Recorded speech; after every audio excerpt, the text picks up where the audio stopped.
I will speak in French. Je voudrais d'abord remercier Afreximbank pour cette assemblée annuelle et féliciter le président Oraman pour le remarquable travail qu'il a mené à la tête de l'institution. Je salue les chefs d'État ici présents ainsi que les anciens chefs d'État et je voudrais distinguer le président Olusegun Obasanjo, notre doyen. En le saluant, je salue tous les autres. Alors la question qui est posée est une question pertinente. Arrivé à la tête du Sénégal, naturellement, comme dans la plupart de nos pays, nous avons des situations difficiles.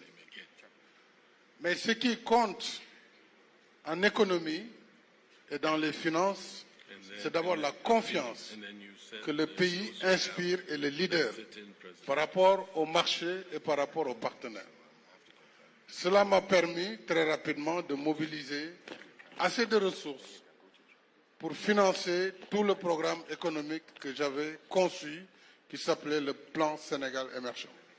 Sur une décennie, nous avons mobilisé plus de 3 fois les ressources antérieurement mobilisées. Cela se traduit naturellement par une modernisation de l'infrastructure du pays, sur le plan de l'infrastructure routière, autoroutière, sur le triplement des capacités en électricité.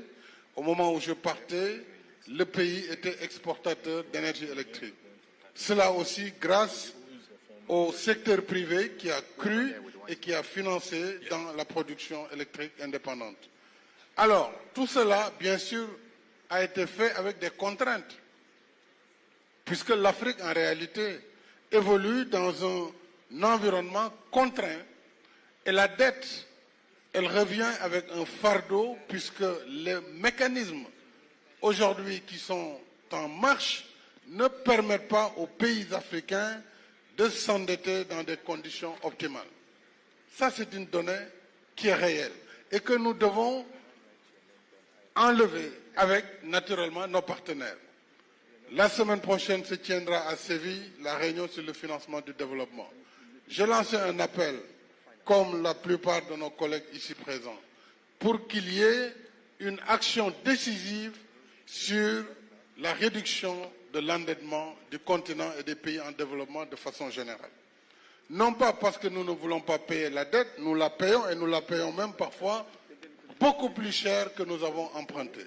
Mais il faut que la dette multilatérale publique, la dette bilatérale publique puisse avoir une décision importante à Séville, notamment dans les secteurs sociaux comme l'éducation, la santé, etc. Mais il nous faut compter sur nous-mêmes en mobilisant nos ressources domestiques. Pour cela, l'Afrique doit encore faire des efforts dans la fiscalité de chaque pays pour davantage mobiliser l'épargne, mais avoir aussi une fiscalité juste et une assiette plus élargie.